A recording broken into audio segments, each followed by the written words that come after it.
Hi everybody, it's Margo. Yeah, week 2 of working from home. You know, I know a lot of people are really super stressed right now. You've been probably like me watching a lot of YouTube videos, and I have to say though, you know, I'm extremely privileged, extremely lucky. One, I have a job that allows me to work from home. You know, they were super supportive of that. It was like not even a question. And, you know, we're all here. We have a home. We're safe. We're healthy. My mother lives around the corner from us. So if she needs anything, we're able, you know, doing her grocery shopping and stuff. And my sister, my nephew are in New York and they're fine. And so I hope everybody in your life is doing well. And we're all just kind of adjusting to this, right? And when I found out that my kids were going to be home from school and I was going to be working from home, because I'm still working 9 to 5, like it's still my regular work day. I'm just here. I still have, I probably have at least one Zoom meeting a day. So I'm still having to like put makeup on and stuff, which is kind of good. But anyway, when I found out that this was going to be life for a while, I said to myself, as far as like, you know, Weight Watchers and all that kind of stuff, I'm not gonna, you can't do everything all the time. You know, I'm gonna go easy on myself. I'll try to be mindful. You know, and so I started tracking this, my week starts on Friday. So I actually started tracking on Wednesday, because I missed it. So I started tracking again. And again, I follow the old vintage Points Plus system on iTrackBites. So that's what I do. And so anyway, so I started tracking again, and I did my weigh-in, and I was up like 2.5 pounds, which, you know, I wasn't tracking, and I'm not upset about it or anything, but I just, you know, for me, the scale, everybody has their own relationship to the scale. For me, the scale is not something that I have emotions about. You know, whenever I see the number, if it's up or if it's down, I'm like, come on, I try to figure out why it says that. And so anyway, I was trying to figure out like, okay, 2.5 pounds. Well, why do I think it's 2.5 pounds? I thought, well, I'm trying to make sure I get a walk or two. You know, I'm taking walk breaks every day. Am I getting as much walking as I was before this? No, not quite as much. And also normally, like when I'm working where I work, I'm walking a lot of hills, and I've been walking all like flat stuff. So I'm not really getting my heart rate up, you know, okay. And then, but that still didn't explain it to me. And then I was watching one of Anita's videos, Anita Chit Chat, Patty Whack. And Anita always starts her videos by saying, do you know where your water is? Have your water, drink your water. She's always got a water thing.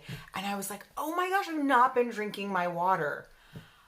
Oh, that would, yeah. So that combination of things makes perfect sense to me, that why I would be up. Because normally at work, I have, well, I'll show you. I have this water bottle at home. This is my home one. And it has a lid like this. It's that big. And I have a pink one at work. These are both from Target, and they're like not even $10. They're the best water bottles. Anyway, I'm going to take a sip. At work, I have a pink one on my desk.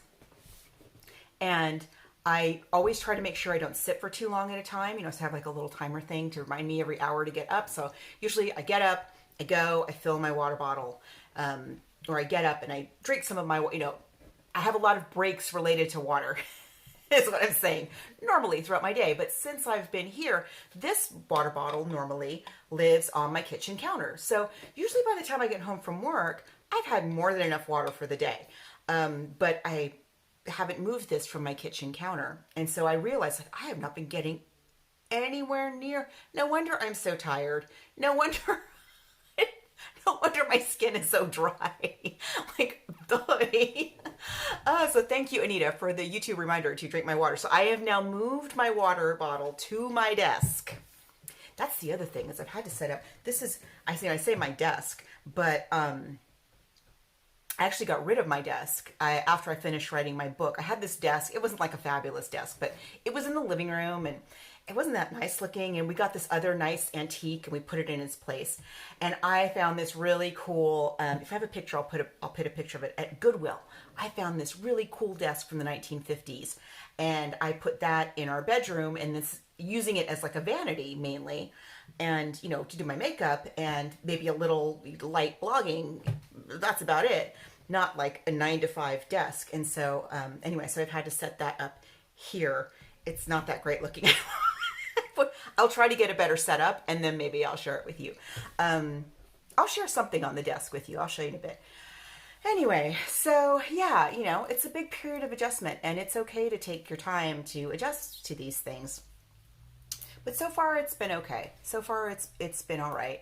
The other reason I haven't been so active is that it's been raining and raining and raining and raining. Like this whole 2 weeks, it's just been raining like crazy. I went for a walk yesterday and when I realized like what was going on, I was like, okay, I'm gonna walk the biggest hill in my neighborhood, which is I happen to know it's 22 stories, this hill. So I was walking down the hill and I ran into some neighbors who were coming up the hill about halfway down. And we were sitting hadn't seen each other, you know, and so we were standing far apart from each other. We were chatting and just as we parted ways, it started sprinkling. And I wasn't too concerned about that. But then I looked down the bottom of the hill and I could see at the bottom of the hill, the rain was like, oh man. So I turned around, come back up and the rain like followed me up the hill and I was just like soaked. So there's that. I mean, you can't control. Obviously, if there's one thing we've learned from these last 2 weeks, is that there are many things that are not within our control. Which reminds me, again, you know, like going back to Weight Watchers, this is something that's been part of my life for such a long time. And, I should tell you, if you hear knocking about, I don't know if you can hear that. So my husband, who's very athletic and has never been overweight a day in his life, he's one of those people. And so he's having a virtual fitness class. He has this like a boot camp kind of thing that he goes to on the regular. And it's been really great because he's made friends in the neighborhood and he really likes the people who run it. And so when this all happened, it was really rough. It was a lot of people he was used to seeing, he wasn't seeing anymore. So they've just started doing Zoom classes. And we have this patio that's like right on the other side of my bedroom wall that's quite large. It's like about the size of a garage. Actually, it's what was the garage to this house, but they knocked it down and now it's a patio. So anyway, so he's out there doing like a boot camp like right over there. You know, this is life now. Today, my husband was writing. He was in here. He's back here on the bed. He was writing. And my daughter was in virtual school on Zoom. So she's talking to her classmates. And my son was also on another computer in a virtual classroom talking to his classmates. And I had a Zoom meeting that I had to be on. And and they were doing construction next door. So I finally, I had to really get creative, and I finally, I went into the car from all my years of YouTubing in the car. I was like, oh yeah, the car is quiet and it's well lit. So I was Zooming in the car today without going anywhere. Anyway, so it's just been nuts. It's been nuts, and but we're so lucky. I mean, I live in Southern California. It's beautiful right now. Like I'll show you. This is the view from my bedroom window because we're on a canyon.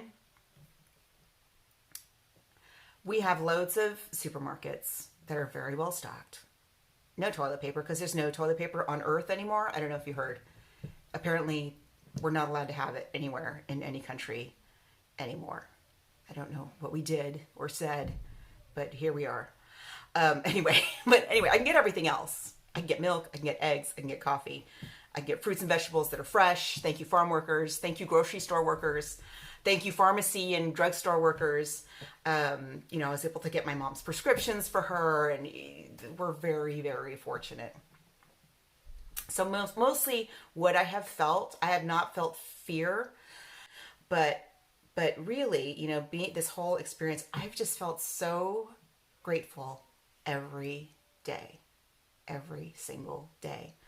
And I have all my wonderful, social media friends that I'm still connecting with. And I just got a card.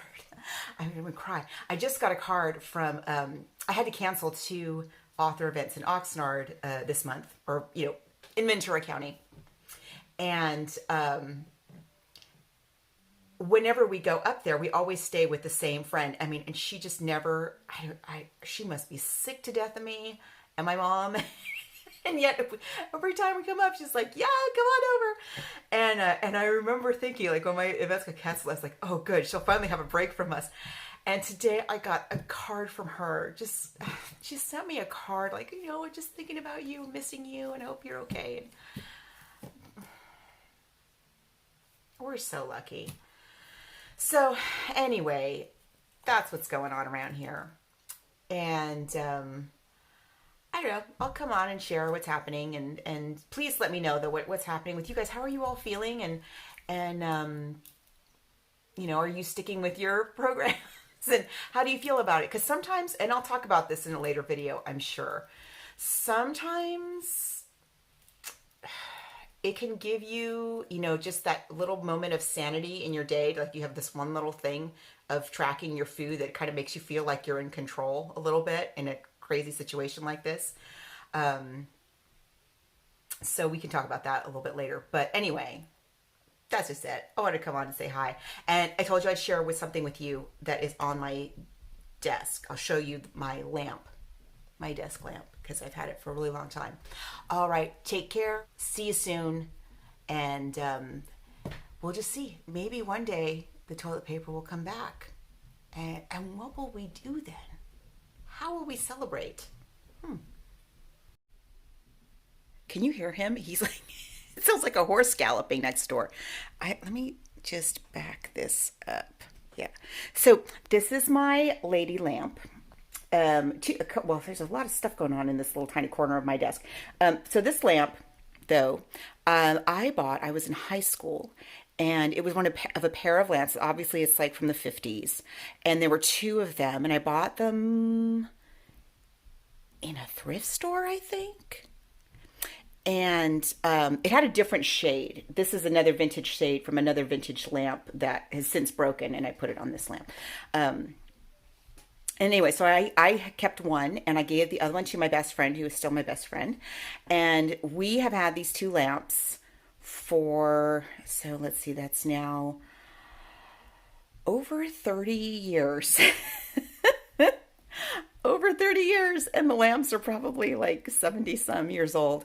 And anyway, I just love this lamp. I've always had it in my bedroom ever since I bought it in high school. And my friend, though, hers, I don't remember if her kids broke it.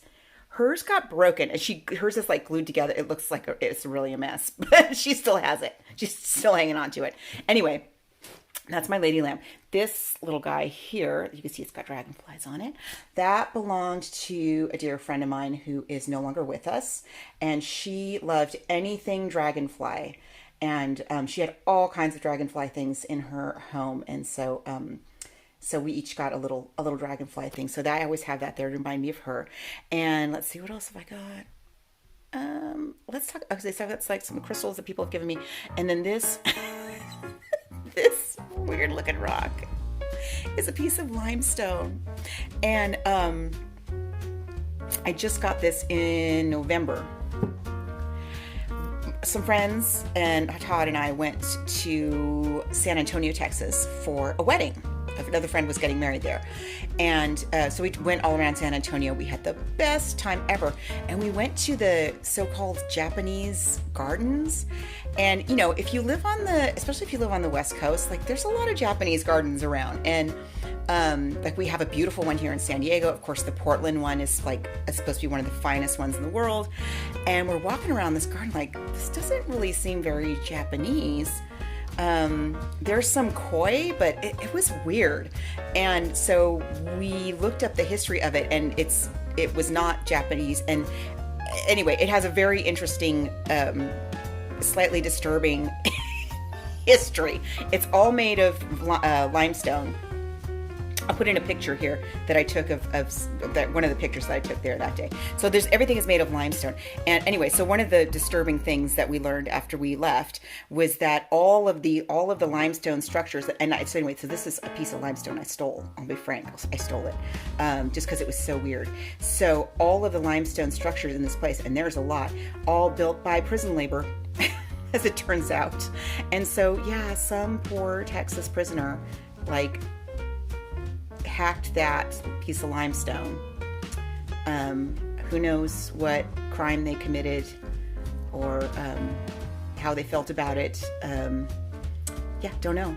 So anyway, so that's there. I just for now. That's my desk. Anyway, yeah, my house is full of weird stuff like this. Maybe I'll share more. I don't know. We'll see. Take care, everybody. Bye.